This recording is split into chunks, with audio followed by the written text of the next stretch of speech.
Welcome on in, everybody. Another edition here of the Auburn Undercover podcast on the 247 Sports Network. My name is Nathan King, getting ready to head to San Antonio later today.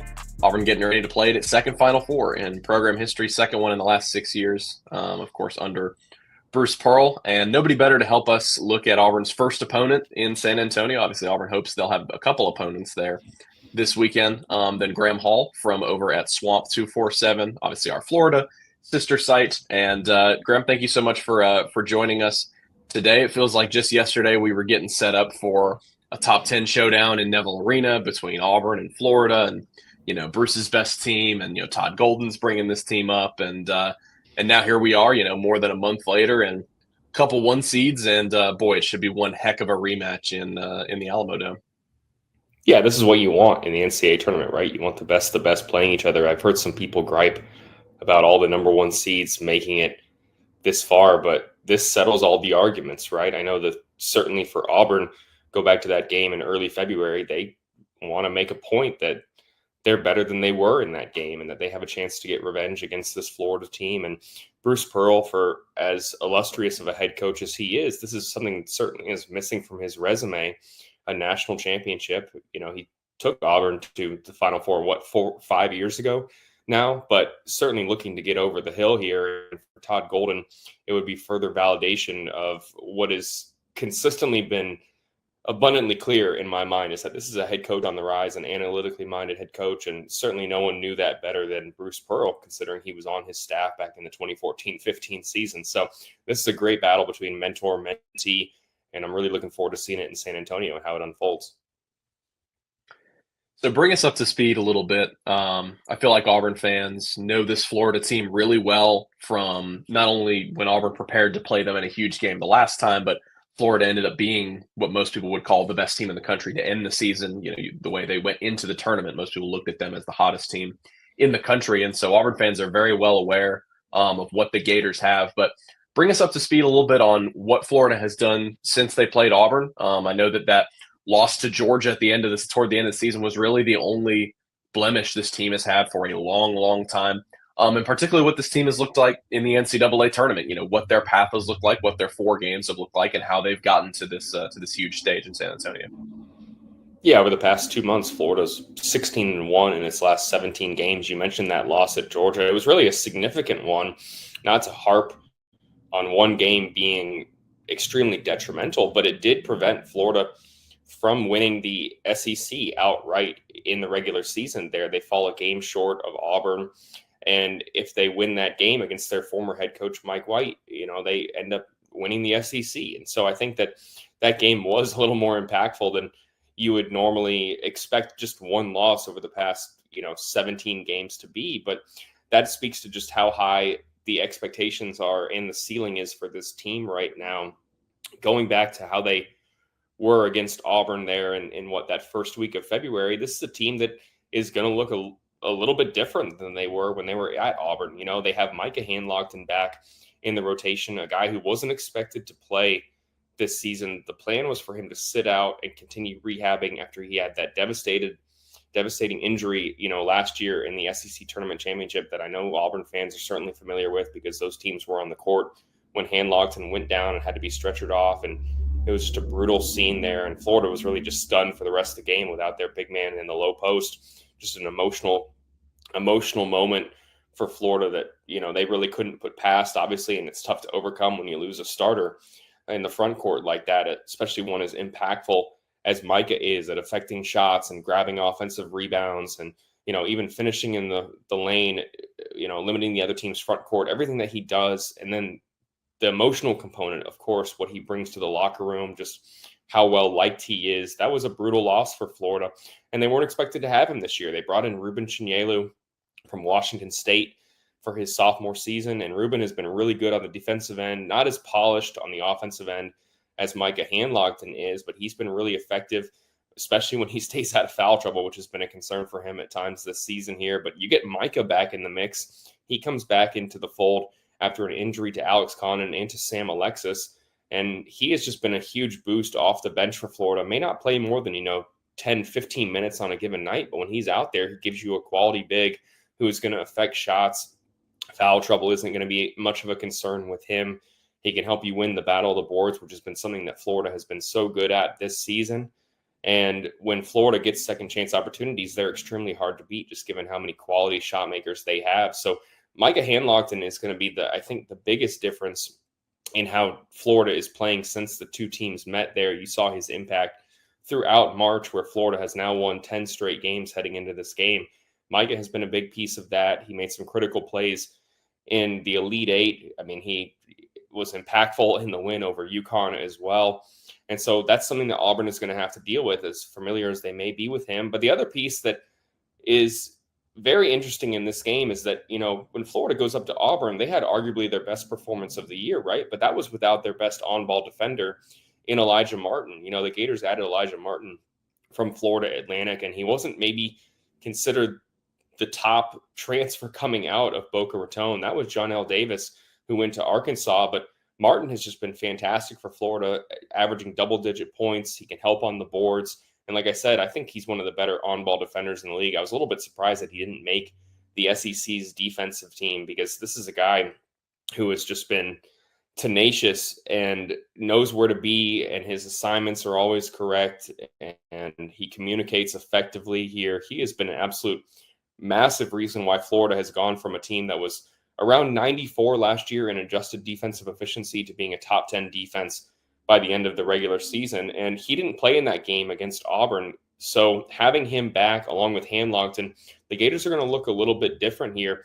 But as for how Florida has played since the start of the NCAA tournament, I think there's a sentiment that there's been a lot that has been left to be desired here. They haven't really had a quote-unquote complete performance in the NCAA tournament. And obviously that's due to the caliber of opponent that you're going to face. It's due to the fatigue that you are experiencing at this point in the season, having played nearly 40 games now. You're going to be a little bit tired here. You're not always going to be at your best. And for a team like Florida that has got away with winning, even when they make mistakes, maybe mentally they have allowed themselves to drop at times. Go back to even that Norfolk State game in the first round of the NCAA tournament. The Gators get a massive lead there. They're up by 32 in the first half, and then Norfolk State goes on an 11-0 run to end the half here. And Todd Golden's furious. He breaks a whiteboard at halftime there, and the Gators weren't too much better after halftime, only outscored Norfolk State by 5 points. And then you look at, that matchup with UConn. Give UConn obviously a ton of credit. That's a fantastic coaching job by Dan Hurley, but Florida wasn't at its best there. They need some late game heroics as well from Walter Clayton, some clutch shots to be able to pull that game out and win by 2 against the two-time defending national champions. Maryland was probably their best performance of the NCAA tournament, just how they played. But in the first half, even there, they had double-digit turnovers. They got into foul trouble. Really didn't, play up to their standards from an analytical standpoint. That's not really a recipe for success, but they overcame it in the second half. So it was probably their most complete performance. And then I think by now, a lot of people have seen what the Gators did in the final 3 minutes against Texas Tech, how they kind of pulled that one out of the air there. It was very magical to watch. It's, I think you can relate to this. It's one of those ones where you got to just shut your computer and not attempt to sum it up with a game story there. You got to watch how it unfolds, because a lot of us were sitting there on press row in San Francisco writing this Florida season comes to a disappointing close story. And then Florida outscores the Red Raiders 18-4 over the final 3 minutes of the game there, and gets some clutch shots from Thomas Houck and Walter Clayton, and some timely decisions by Florida's coaching staff to foul with 3 minutes left and send the Red Raiders to the charity stripe for some, 1-and-1 opportunities that fortunately for Florida, they missed the front end on, and you get extra possessions and make some clutch shots. And now they advance to the Final Four. So they head into this game still feeling like they can play a little bit better. And fortunately for them, they can lean on that performance at Auburn back in February as kind of the blueprint of what they should play like. I know that sounds kind of obvious. Just play like you did against the team last time you played them, and you'll be fine. But that really is the case for Florida, just considering how they've looked so far in the NCAA tournament. Yeah, I think it's funny. You zoom out, and I think if people just look at the fact that there's 4 1 seeds in San Antonio, you would kind of think all these teams have just kind of rolled to this point. But Auburn, despite the fact that they were in a good position to have won every game in the tournament by double digits, they still just similar to what you're saying, like they just haven't felt like they've had it all there for 40 minutes, haven't felt like they put together a complete performance. They still feel like their best game of the season was a while ago, and so they're trying to recapture that. But I think that has gone to show like why these four teams are elite. Like they have these, everyone's it's college basketball. These aren't professionals. Everyone's going to have ebbs and flows throughout games, but these four teams have done such an incredible job of fighting through that, and obviously doing it better than anybody else in the country. Yeah, I mean Florida. Watching them against UConn was the game where we were sitting in a sports bar in Lexington waiting for our flight, and like that was the one where you just felt like, well, when's Florida going to take the lead in this game? Like I understand UConn is UConn and they have the juice in March, but it's like they're not going to be able to hang with this team, and then Walter Clayton kind of puts them on their back. Texas Tech, though, I mean that was one where it truly was, like you said, a magical comeback that you really couldn't have seen coming. And I thought it was some validation. Like, Todd Golden was this guy who had all these advanced analytics and like when to foul opponents and stuff, and like to see that happen in real time to send a team to the Final Four was really, really cool to see. But obviously, on top of all of this, the greatness of Walter Clayton Jr., who is undoubtedly the best guard in the country, I think is the best player in the tournament right now. I mean, it feels like, and I'm interested, you've seen this team up close all season, and certainly these last few games, like the will to win that he just kind of gives this team, it almost feels like I hesitate to make this comparison, but it feels like a Kemba Walker type situation right now for him. Different team, different type of player, whatever, but it's like, when you've got a guy who can, against UConn, just kind of pick his spot from three and just say, I'm going to get this shot to put in the dagger. Texas Tech, he's like, no, I'm going to just leave the paint and go shoot a three because that's what'll put us ahead. I mean, I hesitate to say put this team on his back because there's so many other good pieces for this Florida team. But just talk about, the evolution of Walter Clayton from a good player to just an absolute superstar for Florida here in the tournament. Yeah, it's been incredible to see. I mean, this is a guy that spent his first 2 years at Iona University with Rick Pitino. So obviously give Pitino a lot of credit for not just developing him as an underclassman, but identifying him out of the state of Florida. A guy who won multiple high school championships at Bartow, had some football offers as well. He was between football and basketball, and he goes up to Iona and really wasn't the knockdown three-point shooter that you see right now. That was a part of his game that has really developed in the last couple of years. I know you've seen all the Steph Curry comparisons, especially this past weekend with Florida being in San Francisco and playing at the Chase Center with all the Golden State Warriors banners around here. It's easy to make those comparisons when the guy goes for 30 and wills a team to victory from the three-point line, especially. But that wasn't something that we were seeing out of him when he was at Iona, and then he gets to Florida last year, and he's a really good three-point shooter, but still was not making shots from the logo and impressing you in a way that he is right now. I mean, what he is doing right now is it's peak Walter Clayton right now. It's the best that we've seen out of him. And I think it is even made more impressive because last year, Florida had him really as that two-guard spot. They had Zion Pullen, who had one of the highest assist-to-turnover ratios in the country. Coming over from UC Riverside. He's a senior.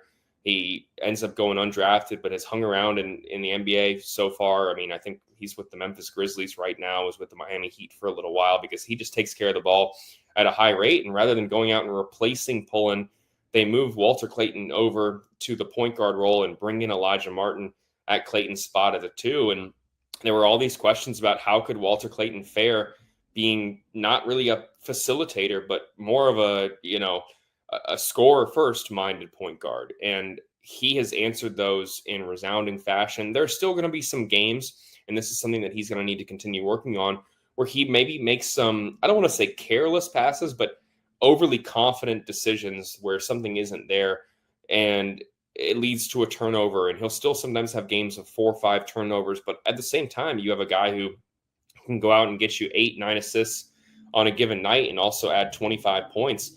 He's someone who absolutely is extremely impactful from running Florida's offense, and he's someone you have to account for. You mentioned that shot he made against Texas Tech. I mean, maybe what was more impressive about that wasn't the shot going in itself, but the mentality, right? I mean, you got to imagine the tension of the moment, Florida's season on the line, his collegiate career, seconds ticking down on his time at the collegiate level. And a lot of us, I think, would be petrified by the moment, right? We wouldn't want to do something like coaches say, where you make a mistake that's going to cost your team, and taking a 3-pointer like that, rather than maybe slowing down and getting things set and trying to run a play for someone, get a cut at the rim, get to the free throw line. Taking that 3-pointer would probably not have been the ideal decision. But with Walter Clayton, he's not thinking like that. He's not playing scared. His mind was blank, like he said. He just tried to make a shot that is his shot that he feels he can make. And it was a fantastic one in a clutch moment. And he's really worked on that aspect of his game. But like you mentioned, this is a Florida team that I think what is made more impressive by Walter Clayton is that he's been leading the way right now on a team that has consistently said that we can't be invested in having the same stat line every single night, because the amount of scores that we have on this team, it could be anyone's night on a given night. We've seen Alex Condon score 27 points before in a game. Ruben Shinyelu has had a game of 19 and 12 rebounds. Will Richard had a game earlier in the season where he had 29 points. Elijah Martin had 33 points earlier in the year. Thomas Houck, can get you 20 points and 15 rebounds sometimes on a given night. I mean, this is a team that is going to have to be okay with it not being someone's night more often than not. And for Walter Clayton to be Florida's leading scorer over the past, 9 games here or so, I think has just shown how he's elevated his game in March, and how everyone around him has also looked to him as this guy who is the leader of this team. They know that he has the best chance to go out there and get Florida a bucket when they need it. And you certainly saw that on Saturday in San Francisco, despite all the odds. I mean, that 18-4 run, I know people out there, speaking of analytics, that ESPN win calculator was at 95.4% with 3 minutes left for Texas Tech to win that game. And then Florida absolutely just steals that one at the very end. And they have Walter Clayton along with Thomas Houck to thank. Thomas Houck, real quick, was a guy who only had one SEC offer. He grew up a Florida fan. When Florida's coaching staff went up there to see him, he had photos of Tim Tebow on his wall. His mom showed the coaching staff a photo of him wearing a Denver Broncos Tim Tebow jersey and doing that Tebowing thing that was a big thing for a long time. And Florida felt like they had a really good chance at getting him. But the guy was living, 10 miles from Penn State's college, and he ends up coming to the SEC in just his second year. It looks like he can do it all. I mean, he can dribble, rebound. His intensity and his energy that he brings off the bench is invaluable to Florida. And his three-point shot has come so far, along with his shooting mechanics in general, because he's actually a really good free throw shooter too. But he was not a knockdown three-point shooter when he got to Florida. And now it seems like he's very confident taking that shot. And he hit 2 very clutch ones there at the end of that Texas Tech game. That gives Florida another offensive weapon that maybe even 15 games ago they didn't have, that would help them space the floor. So in terms of your first question, that's another aspect of, I think, Florida that has come pretty far in the last 2 months. I mean, Thomas Houck is more confident, and you have to account for him when he gets outside beyond the arc. Yeah, I mean, watching that game against Texas Tech, it was Clayton and Houck that just obviously pulled him through there at the end. Yeah, I mean, I think that's the mark of, maybe if you've got a ton of talent, and Duke is pretty deep too, but like these Florida and Auburn teams, I think, are pretty similar in that regard of like they would almost rather have different stat lines every single night, because it means that 4 or 5 or 6 different guys are contributing at a high level. I mean, Auburn's kind of had the same sort of thing in the like. I feel like you don't get to this point unless you have that. You don't get to this point unless everyone's sort of bringing their best. Now, that doesn't mean you're necessarily playing your best, and so that's kind of my next question to you is like, as Auburn fans, because I think Auburn fans have a extremely high level of respect for this Florida team. Like seeing the combination of 3 things, I think, like number 1, they beat you in your place and played really, really well. Number 2, looking at them and saying like they were the best team in the country at the end of the season. And number 3, understanding how good of a coach, like they hear it all the time from Bruce Pearl, how good of a coach Todd Golden is. So I think Auburn fans have a really, really, I think, unique perspective of just how massive of a challenge this is. But when you dive a little deeper, like what are some areas where maybe you feel like Florida hasn't necessarily been at its best and Auburn will try to exploit? What are the areas where, the Death Star that has been this team in March has a couple weaknesses where Auburn will try to work in there and make sure that's on the scouting report for this game? Yeah, their half-court offense, I think, is one absolutely that you can look at and be like, this is something that we can exploit in a sense. I mean, look at the Texas Tech game. The Red Raiders did a really good job with a couple aspects.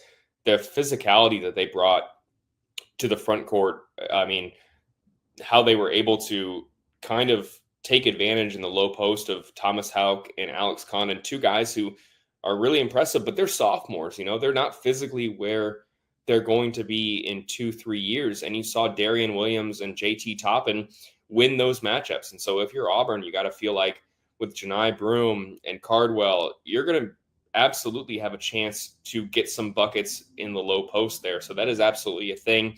And their half-court offense, like I mentioned, is, this is not a super set-heavy offense. It's not going to kill you necessarily with everything that Todd Golden's going to draw up. He's confident in the talent that they have, that they're going to be able to figure it out for themselves. I mean, the dribble handoffs that they do, they know what they're doing. They know when to move without the basketball, and it's going to work out for them. But they're very reliant on getting out in transition. If Florida can get into the fast break and play at their pace and run the court, they're going to more often than not win the game. But when you slow them down in transition, limit their fast break opportunities, even if you lose the battle of the boards, you only crash one guy on the offensive glass and four guys sprint back to limit the team getting out in transition. I think a lot of teams would take that as a recipe for success against Florida because, yeah, you're going to not get second chance opportunities yourself. But if you're a really good defensive team, you're going to keep Florida from doing what they like to do. And that is something that you have seen time and time again. You really force Florida to be effective from 3-point range. And, this is two teams that are also banged up. I hate to use the exploit injuries type thing, but Alex Condon, I'm interested to see where he's at right now. I know Janai Broome is dealing with an injury himself, and that's something that is certainly worth monitoring in this game. But Alex Condon was a guy who really had an impressive close to the regular season. He came back from that ankle injury that he suffered that kept him out for 2 weeks. He suffered it right after the Auburn game. He doesn't return until February 25th against Georgia. And then afterwards, he had some monster performances. I think, he had 27 points and 10 rebounds. He had a game of 17 points and 15 rebounds. But he hasn't had a great NCAA tournament, and he re-injured his right ankle in Florida's win over Maryland. And he looked a step slow at times against Texas Tech.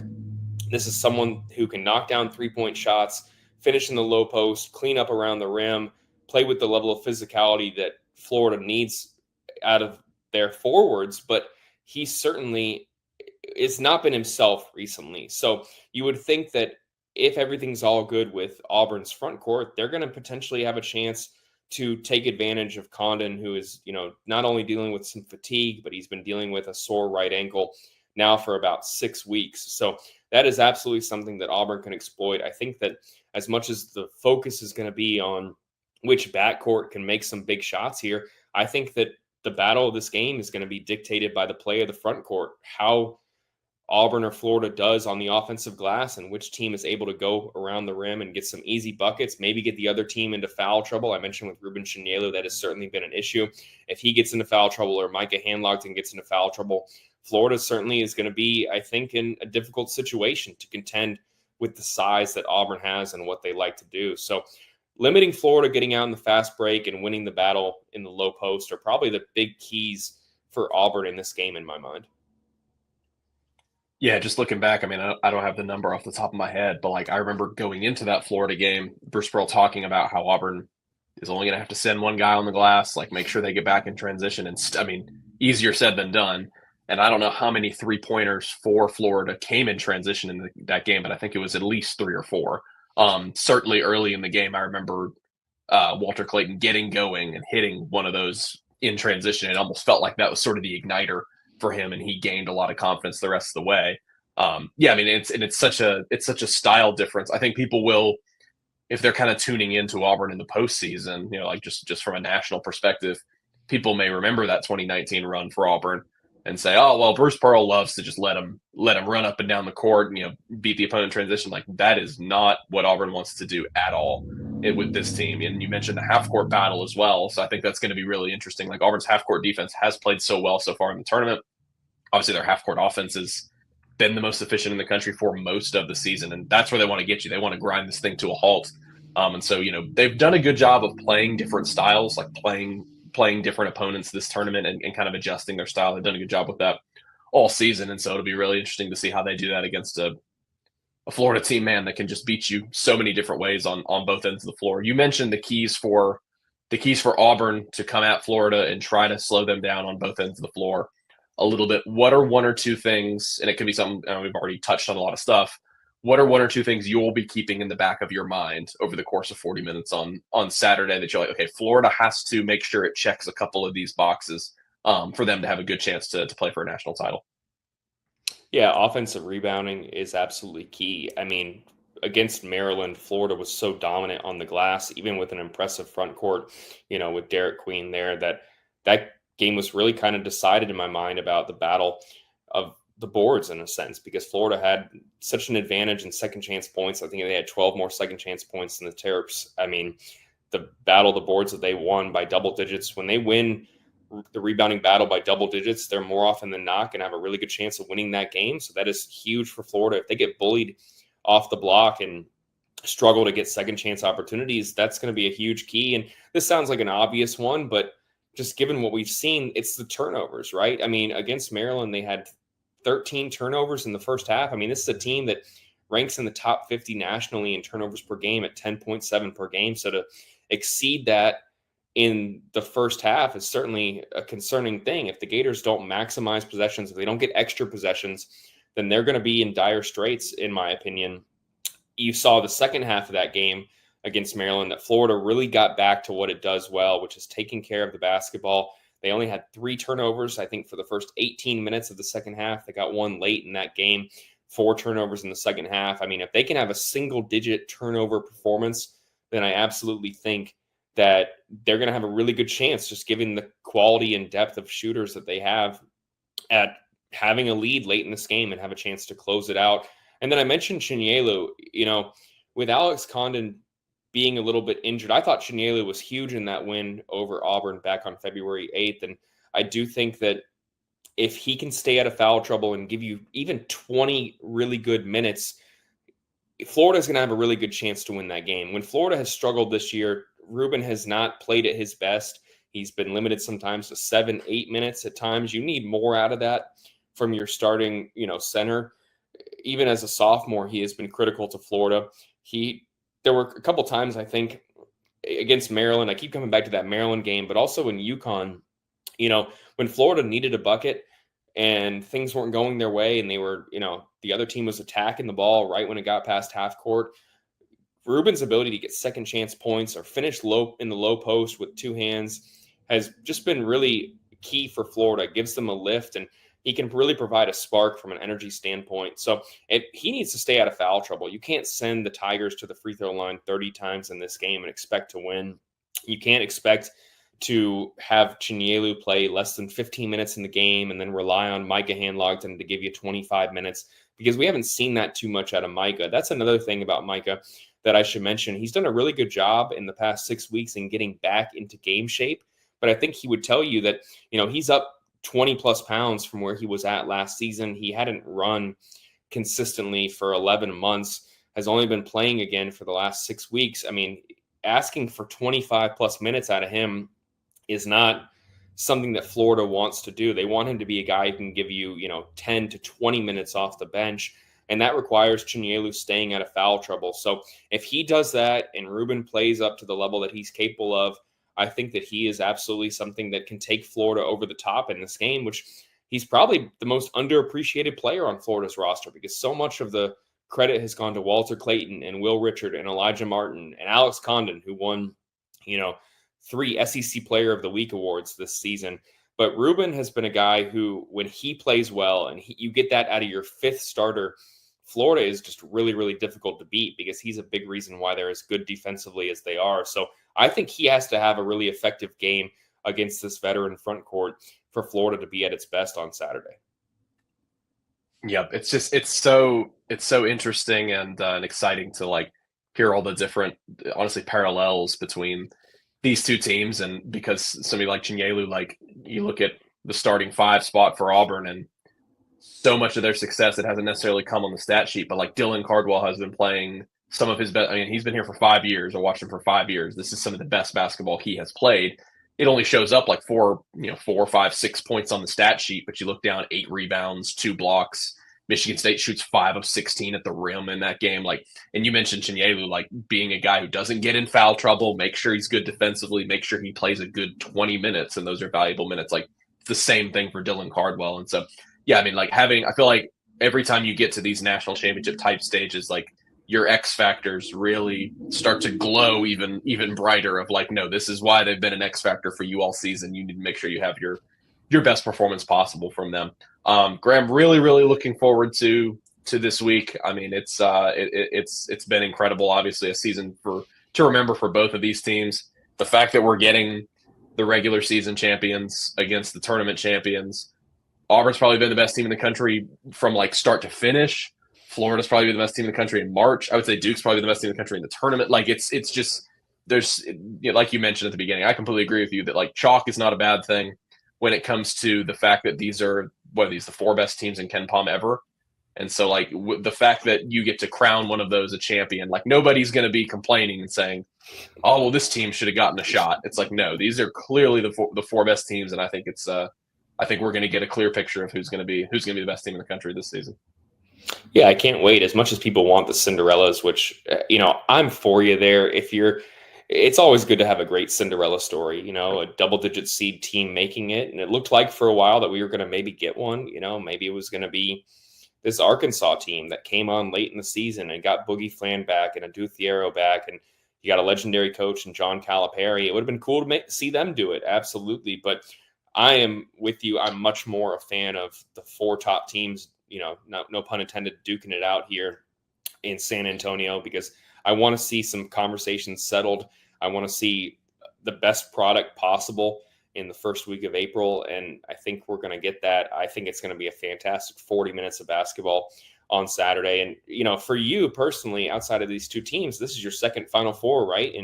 In 5 years. This is my first time in 11 years on the Florida beat, covering a Florida team going to the Final Four. My first year was right after they made the Final Four in 2014-15. I joined right after that. So this is something I've never experienced. You always think of Florida and they use the term everything school, but I've never covered a Final Four or let alone a national championship. So this is something that's a little bit unfamiliar, and I can't wait to get out to San Antonio and see it this weekend, because I know it's going to be a fantastic atmosphere. It's crazy, man. It's crazy that it feels like there's a few of us left that were there in 2019, and like it's wild that we kind of feel like veterans. It's like, oh yeah, we're going back to I mean, if you had told me when I was a junior in college that I'd be going back to the Final Four 6 years later, I mean, it's just been absolutely unbelievable, and such different teams too.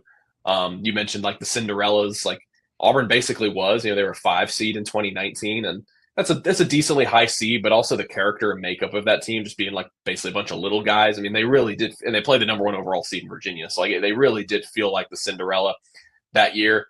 This year, completely different story. You're the number 1 overall seed. It was honestly expected of you to get to this point. You were favored in every game in the tournament, and so I just saw so much discourse this season too about like Auburn won the regular season, but Florida felt like they were playing better. Like seeing Florida fans be like, once they won the SEC tournament championship, being like, no, we're actually the best team in the SEC, and like it's just so awesome that they get to settle it on the court. And 2 teams I think that are like so evenly matched too in so many different ways. And then you get the Bruce Pearl Todd Golden thing on top of all of it. So needless to say, I mean, it's going to be incredible. Be safe getting out there. I will see you out there, and really looking forward to this week. Likewise, travel safe. Looking forward to it. We'll have to chop it up maybe after this game and talk about how it all went down.